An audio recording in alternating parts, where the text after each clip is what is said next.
Un aplauso para mami y papi, porque en verdad rompieron.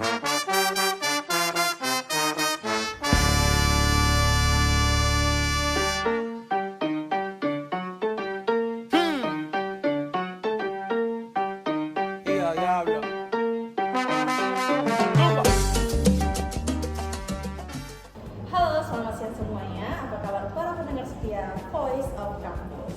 Kembali lagi bareng saya, Gilma, di segmen yang paling ditunggu-tunggu setiap minggunya. Jadi hari ini suasana di sini agak berbeda ya, karena jujur topik yang akan kami bahas ini lumayan bikin kita semua narik nafas dalam-dalam. Nah, bener banget sih Gil. Gue tadi pas baca-baca ya, kayak speechless sendiri gitu. Saking gimana ya gitu ya, karena kasus ini tuh harus banget sih kita angkat untuk dibahas ya. Nah, tapi sebelum kita gas ke topik utama, gue gak sendirian di sini dong. Gue ditemani 4 perempuan hebat yang siap bedah isu ini dari kacamata mahasiswa. Kita sapa dulu yuk. Ada Zahwa, Uli, Vanessa, dan Zahra.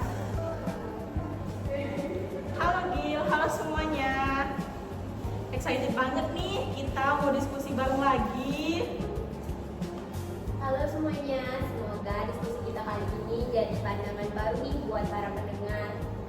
Hai semuanya, siap banget nih berbagi sedikit insight soal gimana sih harusnya kita sebagai mahasiswa itu bersikap. Oke, udah pada kenal ya. Jadi hari ini kita bahas suatu yang lagi viral nih, yang cukup sensitif, yaitu kasus pelecehan seksual di salah satu kampus ternama ya, yang melibatkan grup chat dengan nama yang ya tidak pantas. Kita bakal tarik kasus ini ke ranah yang lebih luas, yaitu pendidikan kewarganegaraan. Wah, menarik banget ya Gil. PKN itu kan biasanya dianggap sebagai teori, cuman teori aja tuh di kelas. Tapi di sini kita bakal buktiin kalau PKN itu sebenarnya living values atau nilai yang hidup di keseharian kita, termasuk HP kita masing-masing. Betul, mulai dari Pancasila, Undang Dasar 1945 sampai dengan literasi digital nih. Jadi jangan kemana-mana, tetap pantengin terus sampai dengan 25 menit ke depan hanya di Voice of Campus.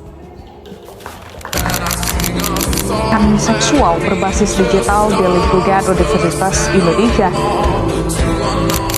Dugaan pelecehan seksual mencuat di lingkungan Universitas Indonesia. Hari Selasa 14 April 2026 dini hari, auditorium Universitas Indonesia masih dipenuhi mahasiswa.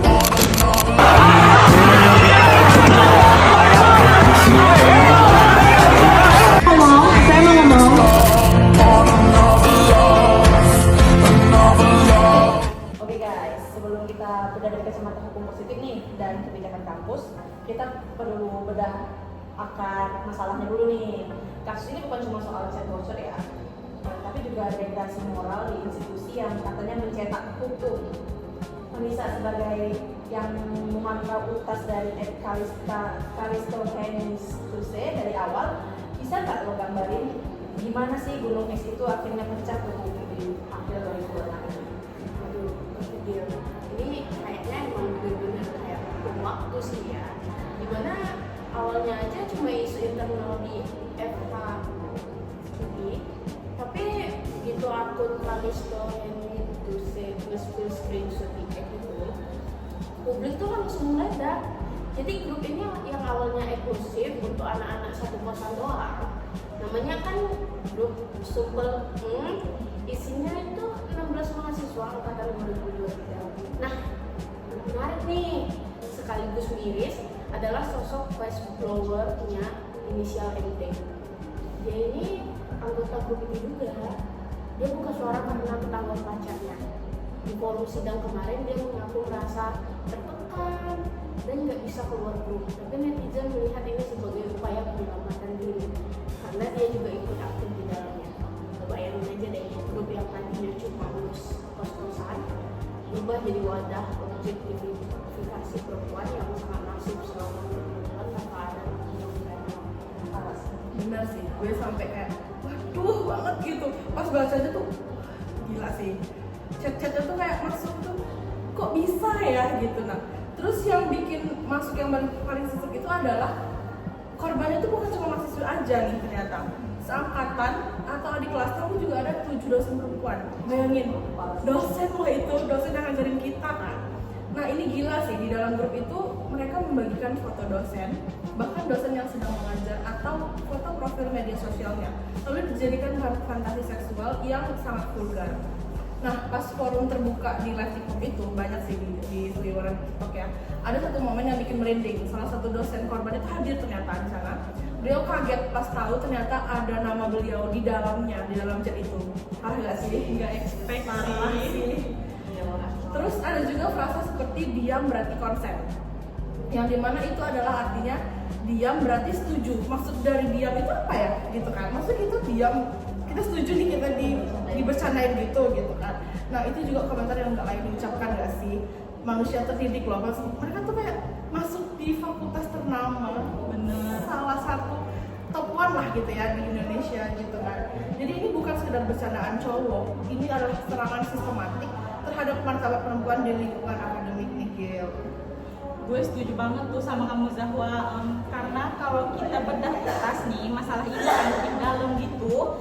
Nah jadi ada pembagian peran yang jelasnya gitu loh, kayak di antara 16 orang ini kan. Nah terus ada yang jadi eksekutor tuh, terus juga ada yang rajin kirim foto curian, parah banget gak sih gitu loh. Nah terus juga terus juga ini ada yang jadi kompor yang selalu manas-manasin suasana gitu kan. Nah terus ada yang membuka coba obrolan itu memancing ke yang makin cabul gitu loh.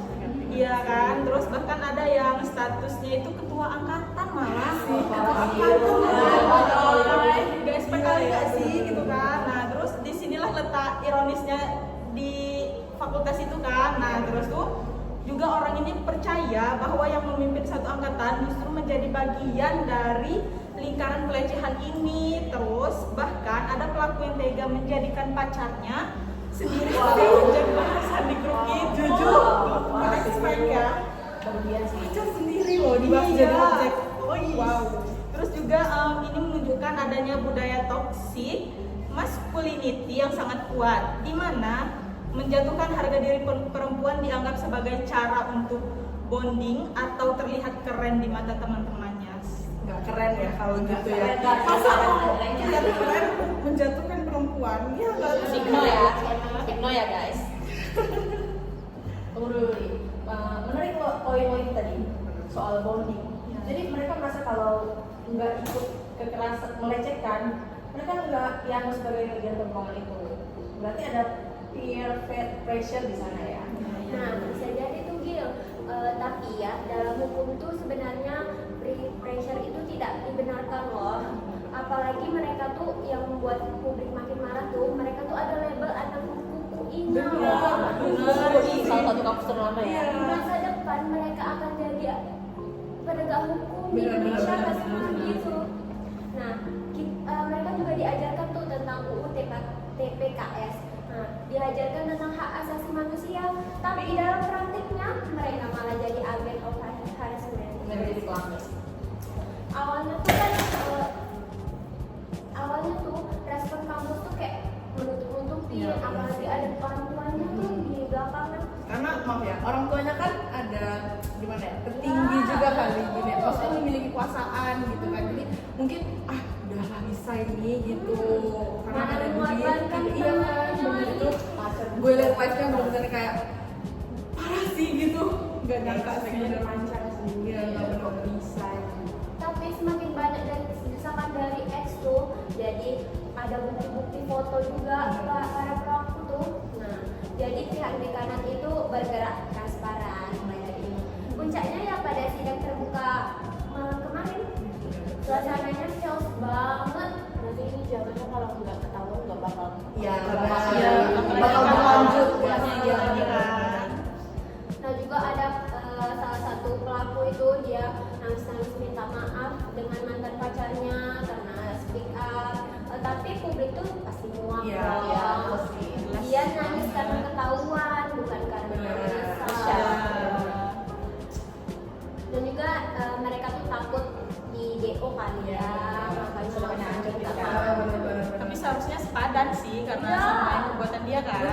Setuju banget. soal Deo nih. Sekarang status mereka kan dinonaktifkan nih. Sementara dari April tanggal 15 kemarin sampai dengan 30 Mei 2026 buat pemeriksaan. Menurut kalian ya, angka itu cukup nggak sih untuk meredam kemarahan publik nih terhadap kasus mereka yang mereka lakukan? Menurut gue ya, itu kan cuma langkah awal administrasi tuh. Tapi kalau dilihat dari UTAS yang terus diupdate, bukti digitalnya kan juga valid itu. Mereka menjejak digital ya nggak bisa dihapus dong. Iya, benar. Mereka sudah dicabut dari organisasi mahasiswa, identitas mereka sudah cacat di muka publik. Bahkan kalau misalkan kampus nggak DO mereka, ya sanksi sosial dari masyarakat hukum dan dunia kerja nantinya bakal jauh lebih berat kan. Nah iya, sama yang kayak gue bilang tadi kan, karena orang tuanya juga punya kuasa jabatan gitu kan. Nah jadi mereka itu gimana ya, publik tuh lagi ngawal ketat lah gitu. Jangan sampai ada intervensi dari orang tua pelaku. Kayak misalnya ada sih beberapa gue lihat yang di chat tuh, orang tuanya tuh kayak bilang tenang aja, pokoknya jangan sampai di DO lah, semoga gitu. Anak lo tuh ngelakuin pelecehan lo maksudnya gitu kan. Nggak sebanding Iya, gitu loh sama maksudnya. yang hal yang ingin dia Walaupun tutupi. nggak secara apa ya Terang-terangan. terang-terangan, tapi dari chat itu mah sakit sih gitu sebagai kita sebagai perempuan ya, walaupun kita nggak pernah jadi korbannya, cuman ya sakit aja gitu. Terus juga kita tuh kawal terus tagar-tagar di media sosial supaya korban baik mahasiswa maaf mahasiswi maupun dosen itu dapat keadilan yang nyata nggak sih, bukan cuma maaf di atas materai, karena percuma nggak sih kalau cuma di atas materai nanti udah tanda tangan gitu semua segala macam besoknya diulang lagi. Bener banget. Percuma Nggak cukup hanya nggak itu cuma aja benar. sih. Tapi kalau menurut gue DO sudah cukup lah untuk Supaya mereka sepadan lah itu istilahnya ya. gitu ya. Benar-benar. Gila ya, satu grup WhatsApp aja itu bisa menghancurkan reputasi Fakultas Hukum di UI ya. Iya sih. Oke, kita tahan dulu di sini. Setelah ini kita bakal bedah lebih dalam secara hukum. Apakah chat di grup private bisa dipidana dengan UU TPKS atau UU ITE? Stay tune. Nah, sekarang kita masuk ke ranah pendidikan kewarganegaraan nih. Menurut Zara, kalau kita refleksi ke Pancasila nih, di mana letak dalam mereka dalam sebagai warga negara? Kalau dilihat dalam kasus ini tuh ya pasti sila kedua ya Gil. Soalnya sila kedua kan kemanusiaan yang adil dan beradab. Nah kata kunci kan beradab. Nah tindakan melecehkan orang lain itu secara seksual meskipun katanya hanya dengan kata-kata adalah tindakan bentuk dehumanisasi. Yang artinya tuh mereka nggak menganggap korban sebagai manusia yang punya kehormatan. Kan ngeri banget ya. Bener, gue juga setuju tuh. Apalagi kan di sini ada sila ketiga itu kan persatuan Indonesia nih. Nah, gimana aksi ini kan juga merusak persatuan karena menciptakan rasa takut dan tidak aman di lingkungan kampus gitu kan terutamanya. Nah, gimana mau bersatu kalau sesama mahasiswa aja saling memangsa? Iya sih. Kalau gue ya dia memang sangkutin nih sama UUD kan ada tuh pasal 28G ayat 1 dijelasin setiap orang berhak atas perlindungan diri pribadi, kehormatan, martabat. Jadi ketika konten digital ya itu kan konten private yang atau menghina fisik seseorang, mereka itu sudah melanggar konstitusi. Contohnya aja nih di yang channel orang itu kan gue ada lihat tuh ada W bentuk melengkung ya, atau dia bilang kan bentuk W enggak Iya. itu kayak udah menghina fisik. Benar, loh. di situ aja udah termasuk pelecehan Iya, ya. iya. Cuma libur aja di Iya. pelecehan. Nah benar sih, ditambah lagi pada pasal 28I ya kalau nggak salah ya, gue correct me if I'm wrong ya, hak untuk tidak disiksa. Siksaan itu gak cuma fisik loh, benar tapi benar ya. Mental harassment lewat digital itu efeknya bisa seumur hidup bagi korban. Ya bayangin aja lo di fantasiin lah gitu ya jadinya. Kena mental sih, kepikiran terus gak sih gue berpakaian salah, jadinya gitu. Salah itu Salah mereka. Jadi secara konstitusional tindakan 16 mahasiswa ini tuh sangat enggak banget gitu, kayak ilegal banget terjadi lah gitu, bikin sakit hati gitu bacanya gitu gue. Bacanya aja bergetar gitu ya kan, kayak padahal kita ya amit-amit gitu kan, yang sampai kita menjadi kayak korban gitu kan, kita baca orang yang diinin aja kita sakit hati gitu kan. Iya. Kayak ceweknya kadang takut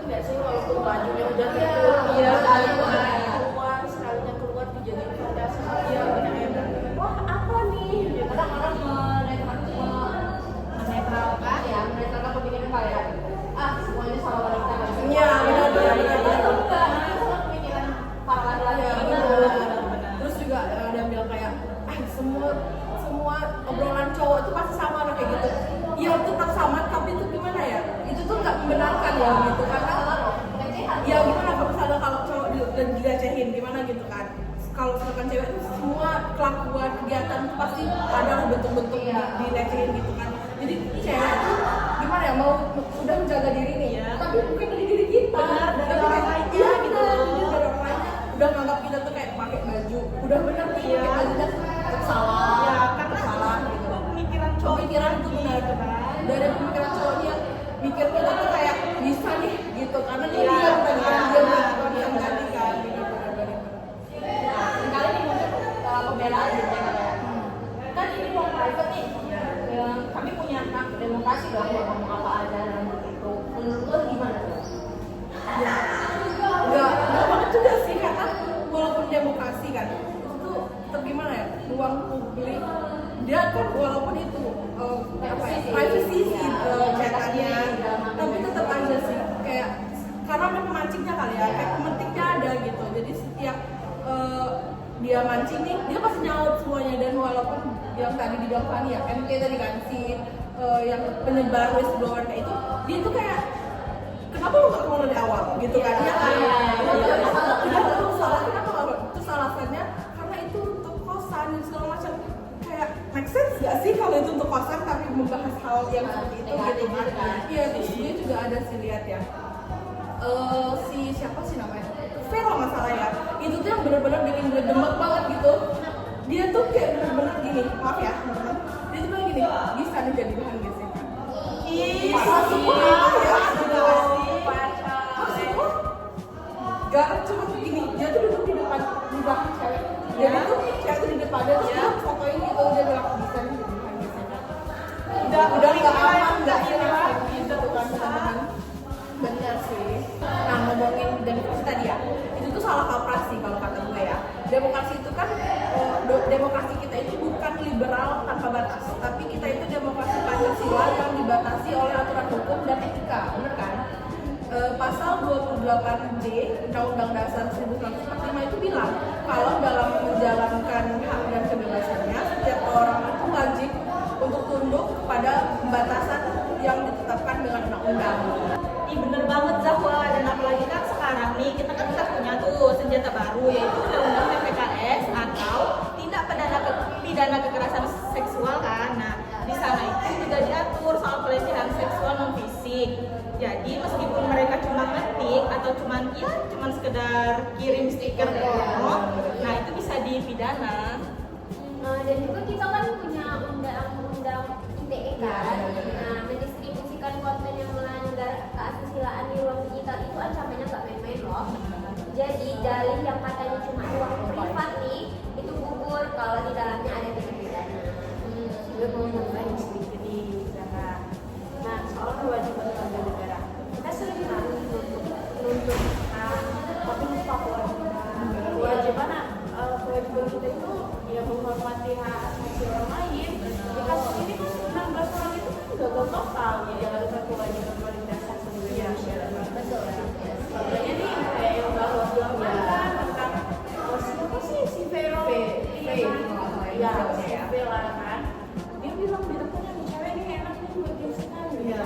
Gimana caranya kita mau menghargai orang sedangkan nanti kalau misalkan dibalas nih kok cewek kayak gitu sih, kok cewek mikirnya gitu sih, Jatuhnya kayak malah black victim kali ya.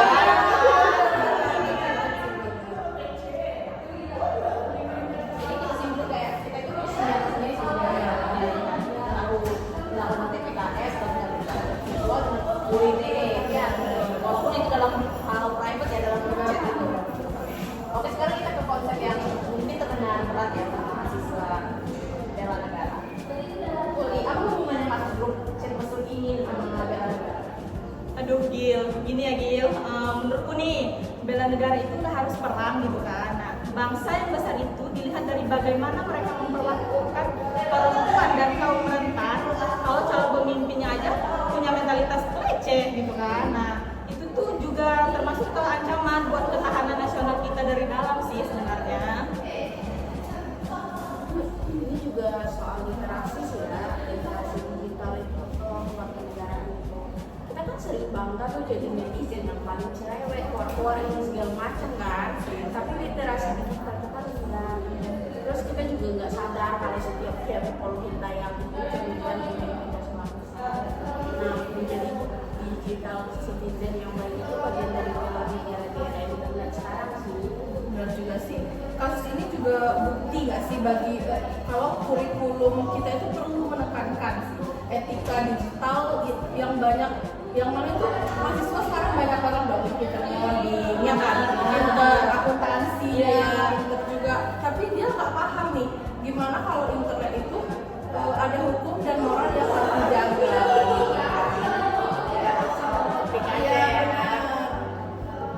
Berarti dengan kita nggak ikut-ikutan dulu toxic kayak Gitu ya. tapi kita berani report konten pelecehan ya, itu kan juga segala ya. Ya pastinya dong, karena menjaga lingkungan digital itu adalah tugas kita nih sebagai warga negara yang masih muda.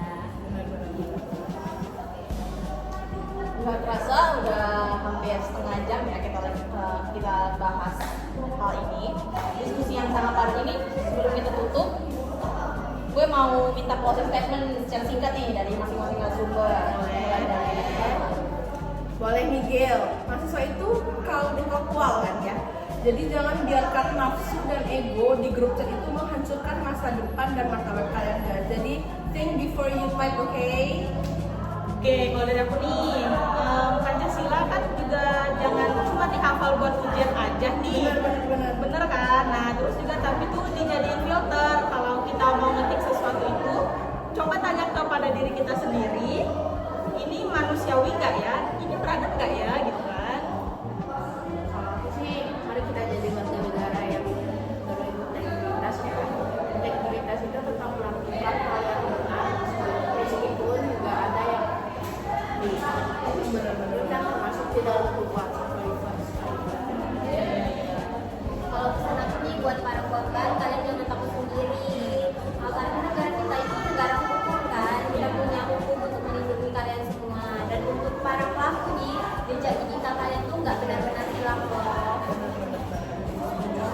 Jejak digital itu nggak bakal pernah hilang. Sampai kapanpun lo bakal diingat sebagai pelaku pelecehan seksual.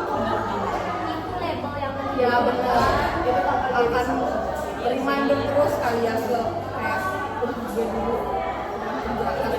ini gitu.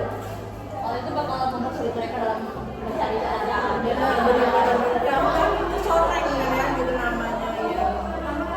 Era itu kita nggak pasti ini kayaknya kurang deh. Iya. Aku gue cari nih. Orang pasti lihat track recordnya dulu gitu, udah ini baik atau enggak gitu kan, ini dia pernah ngelakuin apa gitu segala macam sih.